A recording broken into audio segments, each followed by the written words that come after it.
10 years in a row. Okay, Caesar, so what are we looking at tomorrow? Well, Nick, we're expecting to see that it dries out a bit, but in between that dry pattern, we got some rain, and it was pretty heavy at times for parts of the Salt Lake Valley. We even saw some snow over towards the western parts of the Salt Lake Valley and, of course, in the Wasatch. Taking a look at our viewer pick-in from Chris Williams from South Jordan. A beautiful, picturesque view of the Wasatch Front. And so far right now, we still have a few clouds lingering over for downtown Salt Lake, but taking a look at the time lapse, we really get to see when the rain made its way in. It started around 7:30, made its way over towards the east, started to really drizzle, and then at times pour as it became a little bit on the stronger side, and that's what led to that over 0.8 of an inch of rain. And this will help out any bit to really get away from that exceptional drought that we are still experiencing.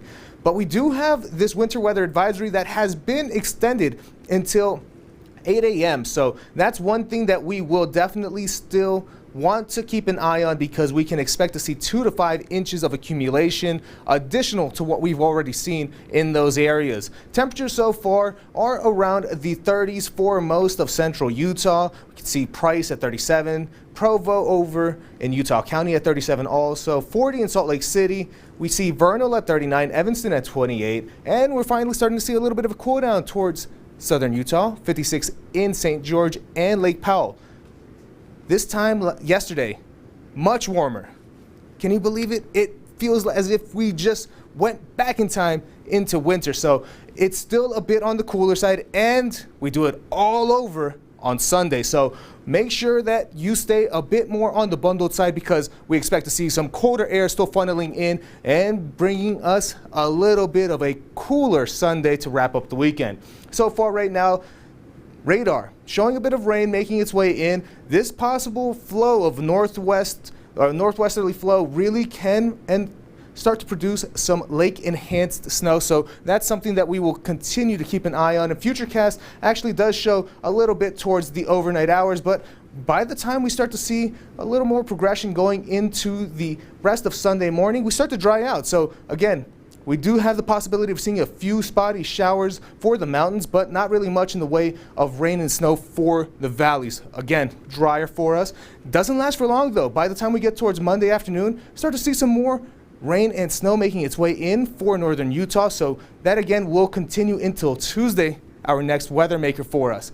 For our regional forecast, we're expecting to see that cloudy conditions do prevail. Temperatures are going to be towards the 40s, so we're going to be a bit on the colder side, and you just best prepare to see that it's kind of like winter 2.0. And for our St. George 7-day forecast, we're seeing temperatures remaining around the 60s, slightly cooler on Tuesday as we do have some colder air making its way in, remaining on the drier side for the rest of the week and going into the weekend, before then finally getting to the Wasatch Front, where we can expect to see a little bit more unsettled weather, possibility of some afternoon rain and snow for Monday. We do end up seeing that linger into Tuesday. By the time we get towards Wednesday, and even then Thursday, a little bit of a break, but by the time we get to Thursday, take a look. Rain and snow showers, temperatures around the 50s. This is going to be our warm-up for the week, so it's not really much of a warm-up. Again, guys, it is spring in Utah. We expect this, right?